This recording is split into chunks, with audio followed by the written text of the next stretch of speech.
আপনি কি জানেন যে visa approval is about trust, not a lakh.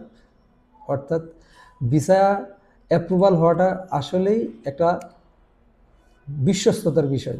Visa officer যদি বিশ্বাসই না করে যে আপনাকে ভিসা দেওয়া যায়, আপনি ভিসা পেলেই ওই দেশ ট্রাভেল করে আবার ফেরত আসবেন, অথবা আপনি বাংলাদেশে প্রতিষ্ঠিত, অথবা আপনি জেনুইন ট্রাভেলার, অথবা আপনার ট্রাভেল পারপাস যেটা রয়েছে এটা আসলেই জেনুইন, তাহলে ভিসা অফিসার তার ভিসা দেওয়া না দেওয়ার যে সিদ্ধান্তটা নিতে পারে। আপনার যদি এগুলা নেগেটিভ থাকে তাহলে ভিসা দিবে না স্বাভাবিকভাবে। আর এগুলো যদি পজিটিভ থাকে, আপনার যদি এগুলাকে আপনি পজিটিভভাবে প্রেজেন্ট করতে পারেন, দু একটা কান্ট্রিতে রয়েছে জাস্ট ইন্টারভিউ দেওয়ার সুযোগ, বাকিগুলো হচ্ছে ডকুমেন্টেশনের সকল কিছু প্রুফ করার অপশন। যেমন ইউএসএ বাদ দিয়ে যদি ইউকে ধরেন, অস্ট্রেলিয়া ধরেন, কানাডা ধরেন, ইভেন হচ্ছে সেনজেনভুক্ত যে দেশগুলো রয়েছে, মোস্ট অফ দ্য কান্ট্রিতে হয়েছে সকলগুলো ডকুমেন্ট বেসড ডিসিশন। আপনার এই ডকুমেন্টে যদি আপনার এই পাঁচটা যে মেজর কনসার্ন রয়েছে এগুলোকে পজিটিভভাবে প্রুফ না করতে পারেন, তাহলে আপনাকে ভিসা দিবে না। আর এগুলাকে যদি আপনি পজিটিভলি প্রেজেন্ট করতে পারেন, তাহলে আশা করা যায় আপনার ভিসা ইস্যু হবে, অ্যাপ্রুভ হবে। তো চলেন আমরা এই যে মেজর পাঁচটা টপিক রয়েছে বা কনসার্ন রয়েছে এগুলা কি কি। Number 1, genuine purpose of travel. আপনি কোন কারণে যে প্রত্যাশিত কান্ট্রিতে অ্যাপ্লাই করছেন, এই কান্ট্রিতে ট্রাভেল করবেন, এটাকে যদি আপনি প্রুফ না করতে পারেন যে আপনি কী পারপাসে যাচ্ছেন, আপনি কি ঘোরার জন্য যাচ্ছেন, না স্টাডি পারপাসে যাচ্ছে, না ওয়ার্ক পারপাসে যাচ্ছেন, অথবা বিজনেস পারপাসে যাচ্ছেন, এটা যদি আপনার লেখনের মাধ্যমে, কভার লেটারের মাধ্যমে, অথবা আপনার যে আইটিনারিটা সাজাচ্ছেন এটার মাধ্যমে যদি আপনি প্রুফ না করতে পারেন, তাহলে আপনাকে স্বাভাবিকভাবে ভিসা দিবে না। আর এগুলাকে যদি আপনি আপনার পারপাসের সাথে সুন্দর করে অ্যালাইন করে ডকুমেন্ট দিতে পারেন, লিখতে পারেন, তাহলে অবশ্যই ভিসা দিবে। নাম্বার 2 হচ্ছে ফাইন্যান্সিয়াল প্রফিসিয়েন্সি, পাশাপাশি হচ্ছে আপনার ট্রান্সপারেন্সি। আর্থিক সচ্ছলতা যদি আপনার আপনার পারপাসের সাথে, আপনার ভিসা অ্যাপ্লিকেশনের সাথে যদি অ্যালাইন না করে, তাহলে আপনার ভিসা দিবে না। আপনার আর্থিক সচ্ছলতা যদি, যে একটা বছরে আপনার যে ট্রাভেল করার জন্য যে একটা হ্যান্ডসাম অ্যামাউন্ট সেভিংস থাকা দরকার, আপনার 1 বছর বা 6 মাস চলার পরে যে সেভিংসটা তারা মনে করে যে এরকম থাকলে আপনি ট্রাভেল করার যোগ্য, এটা যদি আপনি আপনার যে ব্যাংকের স্টেটমেন্টে যদি প্রুফ না করাইতে পারেন, অথবা আপনার যে ফিক্সড কিছু ডিপোজিট রয়েছে, অথবা আপনার যে ফাইন্যান্সিয়াল অন্যান্য যে মিনসগুলো রয়েছে, ক্রেডিট কার্ডের যদি ক্রেডিবিলিটি আপনি ওইভাবে শো করতে না পারেন, তাহলে আপনার ভিসা দিবে না। পাশাপাশি আপনার হঠাৎ যদি সাডেনলি আপনার ব্যাংকে হুট করে বেশ কিছু বড় অ্যামাউন্টের টাকা ঢুকে, এটার ক্ষেত্রে আপনার ফাইন্যান্সিয়াল যে স্ট্রেংথ অথবা প্রফিসিয়েন্সি রয়েছে এটাকে একটু অ্যাম্বাইগিউটি করে ফেলে ভিসা অফিসারকে।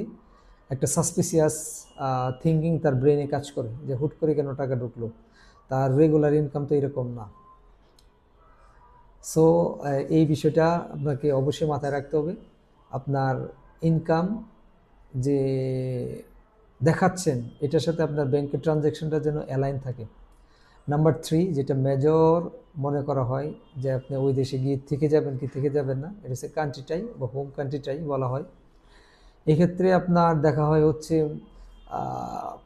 বাংলাদেশে আপনার যে ফ্যামিলি মেম্বার কেমন, তারা কোথায় কি করতেছে, আপনার ছেলে মেয়ে যদি থাকে তাহলে আপনার ছেলে মেয়ে কোথায় কীভাবে কোন পজিশনে রয়েছে, পড়াশোনা করলে কী অবস্থানে রয়েছে, আপনার ওয়াইফ কি করেন, আপনার বাবা মা ভাই বোন তারা কোন পজিশনে আছেন, তারা কি করেন, এটা দেখা হয়। আপনার বাংলাদেশে যে জব করেন অথবা যে বিজনেস করেন এটা প্রতিষ্ঠিত কোনো বিজনেস কিনা অথবা প্রতিষ্ঠিত কোনো একটা ভালো জব কিনা, এটা দেখা হয়। তারপরে আপনার কিছু বাংলাদেশে ফিক্সড অ্যাসেট রয়েছে, এই অ্যাসেটগুলো কী অবস্থা, অ্যাসেটের ভ্যালু কেমন, কোন পজিশনে রয়েছে, এগুলোও দেখা হয়। তো এগুলো যদি স্ট্রং থাকে তাহলে স্বাভাবিকভাবে ভিসা অফিসার মনে করেন যে আপনার হোম কান্ট্রিটা এটা অনেক স্ট্রং, আরও কিছু রয়েছে, যেমন কিছু নন প্রফিট অর্গানাইজেশন রয়েছে যেগুলোর মেম্বারশিপ যদি আপনার থাকে তাহলে ভিসা অফিসার মনে করে আপনার কান্ট্রিটাই খুব ভালো। ইভেন হচ্ছে বিজনেস যে অর্গানাইজেশনের বিভিন্ন রয়েছে, মাদার কি বলবো, গার্ডিয়ান প্রতিষ্ঠান রয়েছে, যেমন যারা বড় বড় ব্যবসায়ী রয়েছেন তাদের বিসিসি এর মেম্বারশিপ, যারা গার্মেন্ট ইন্ডাস্ট্রিতে রয়েছেন বিজিএমই এর মেম্বারশিপ, যারা ট্রাভেল ইন্ডাস্ট্রিতে রয়েছেন তারা বাইরের সদস্য, অথবা আতাবের মেম্বার, সিভিল এভিয়েশন লাইসেন্স, অথবা অন্যান্য যে সকল ব্যবসায়িক ট্রেড রয়েছে, এগুলার বিভিন্ন যে কনসার্ন মাদার প্রতিষ্ঠান রয়েছে, এগুলার যদি মেম্বারশিপ থাকে তাহলে ভিসা অফিসার ভাবে যে আপনার কান্ট্রিটায় বা সোশ্যাল স্ট্যাটাস খুব ভালো, আপনি দেশে আবার ফেরত আসবেন। তো এটা যদি পজিটিভ হয় তাহলে আপনার ভিসাটা তারা একটু পজিটিভলি চিন্তা করে ইস্যু হওয়ার সম্ভাবনা বেশি। আর যদি এগুলা না থাকে তাহলে স্বাভাবিকভাবে আপনার ভিসা রিজেক্ট হতে পারে। আর নাম্বার 4 হচ্ছে আপনার ট্রাভেল হিস্ট্রি এবং ইমিগ্রেশন কমপ্লায়েন্স। আপনি হুট করে ফার্স্ট ওয়ার্ল্ডের ভিসার জন্য ট্রাভেল অ্যাপ্লাই করছেন, বাট আপনার পার্শ্ববর্তী যে কান্ট্রিগুলো রয়েছে, সেকেন্ড ক্লাস যে কান্ট্রি বলা চলে, কান্ট্রি যেমন Malaysia, Singapore, Thailand, China, Dubai বা মিডল ইস্টের অন্যান্য যে দেশগুলো রয়েছে, এগুলোতে যদি আপনার ট্রাভেল না থাকে তাহলে আপনি হুট করে যদি ফার্স্ট ওয়ার্ল্ডের ভিসার জন্য ট্রাই করেন তাহলে তারা ভাবতেই পারে যে আপনি আপনার পার্শ্ববর্তী দেশের যে হিস্ট্রিক্যাল প্লেস, সৌন্দর্য বা এগুলো দেখার কোনো এক্সপিরিয়েন্সই নাই অথবা হিস্ট্রি নেই, আপনি হুট করে কেন ইউএসএ, কানাডা বা অস্ট্রেলিয়া বা ইউকের মতো দেশে কি ঘুরতে আসবেন, অথবা সেনজেনভুক্ত ফ্রান্স, জার্মানি বা অন্যান্য যে দেশগুলো রয়েছে, ইতালিতে কি ঘুরতে আসছেন? আপনার তো আগের হিস্ট্রি নাই, অথবা কিছু আছে পাশাপাশি ব্যাড রেকর্ড রয়েছে, যেমন ইমিগ্রেশনে আপনার কোনো সময় আপনাকে ব্যাক করে দিছে, অথবা আপনি কোনো কান্ট্রিতে ওভারস্টে করছেন। তো এই জিনিসগুলো যদি আপনার থাকে তাহলে নেগেটিভ রেজাল্ট আসতে পারে। আর যদি এগুলো একটু মোটামুটি ভালো থাকে, পাশাপাশি অন্যান্য যে টপিকগুলো বলছি এগুলো যদি পজিটিভ থাকে তাহলে আপনার ভিসা দেওয়ার পসিবিলিটি খুবই হাই, আদারওয়াইজ রিজেক্ট হবে। আর লাস্ট ওয়ান হচ্ছে আপনার প্রোফাইল এবং ডকুমেন্টেশন অ্যাকিউরেসি। আপনার যে সকল ডকুমেন্টগুলো আপনি সাবমিট করতেছেন, এই ডকুমেন্টের সাথে যদি আপনার টোটাল প্রোফাইলটা, আপনার ব্যাংকে অ্যাকাউন্টে এক নাম, পাসপোর্টে কিছু গরমিল রয়েছে, অথবা আপনার অ্যাসেট ভ্যালুয়েশন দেখাইছেন, অ্যাসেটের মধ্যে এক নাম, সাপোজ আমার নামটাই বলি আমি, আমার নাম হচ্ছে এমডি জুয়েল, বাট আমার ব্যাংকের মধ্যে শুধু জুয়েল অথবা জুয়েল মিয়া লেখা আছে, অথবা দেখা যাইতেছে আমার আরও এক্সপিরিয়েন্স রয়েছে। আমার যখন আমি অস্ট্রেলিয়াতে আমার এমবিএর জন্য ট্রাই করতেছিলাম, তখন আমার বাবার যে নাম, তার এনআইডিতে একরকম, তার যে অ্যাসেট রয়েছিল এইখানে অন্যরকম। ব্যাংকেরটা যাই হোক ম্যানেজ করা হয়েছিল ব্যাংক অফিসারদের সাথে কথা বলে, বাট আমার সার্টিফিকেটে আবার তাদের নামগুলো একটু ছিল আর কি, গরমিল ছিল। তো এরকম যদি থাকে তাহলে ভিসা অফিসাররা, যেমন আমার ভিসাটা রিজেক্ট হয়েছিল এবং ভিসা অফিসাররা আমাকে কারণটা উল্লেখ করেছিল যে আমার ডকুমেন্টেশনে ওনারা স্যাটিসফাইড না, ডকুমেন্টেশনগুলো একটু গরমিল, আমি নিজেই কনফিউজ ছিলাম। তো এরকম যদি থাকে আর কি, যে আপনার যে মিসম্যাচ থাকে ইনফরমেশনগুলো, তাহলে আপনার ভিসা পাওয়ার ক্ষেত্রে একটা রিস্ক থেকে যায়।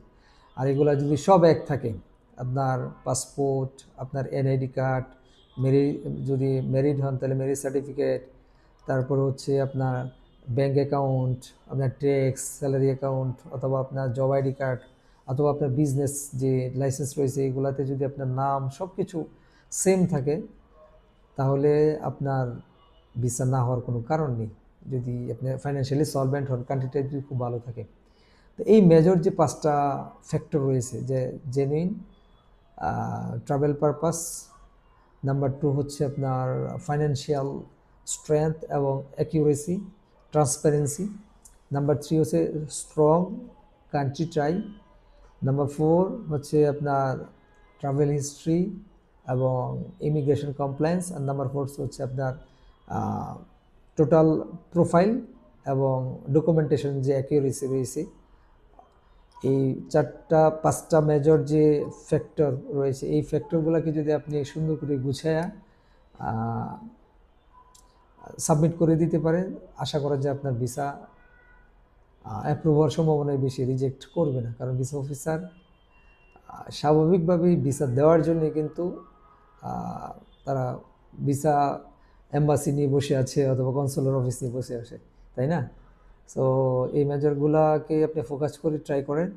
আর এই ক্ষেত্রে যদি কোনো কনসালটেন্সি প্রয়োজন হয়, আমরা এ টু জেড টোটাল যে 5টা ফ্যাক্টর রয়েছে এই ফ্যাক্টরগুলো যে যার জায়গায় দুর্বল আমাদের সাথে আলোচনা করলে এটাকে কিভাবে স্ট্রং করা যায়, এটাকে কীভাবে আরও ইমপ্রুভ করা যায় একটা নির্দিষ্ট সময়ের ভিতরে আমরা আপনাকে হেল্প করব, হেল্প করে থাকি।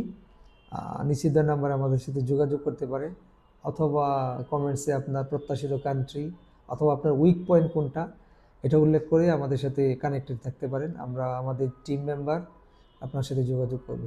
তো আজকে এই ছিল আমাদের ফার্স্ট ওয়ার্ল্ডের ভিসা ইস্যু হওয়া, অ্যাপ্রুভ হওয়া অথবা রিজেক্ট হওয়ার কারণ। তো ভালো থাকেন, আল্লাহ হাফেজ। আশা করি নেক্সট কোনো ভিডিওতে সাক্ষাৎ হবে। আসসালামু আলাইকুম। সে পর্যন্ত ভালোই থাকেন।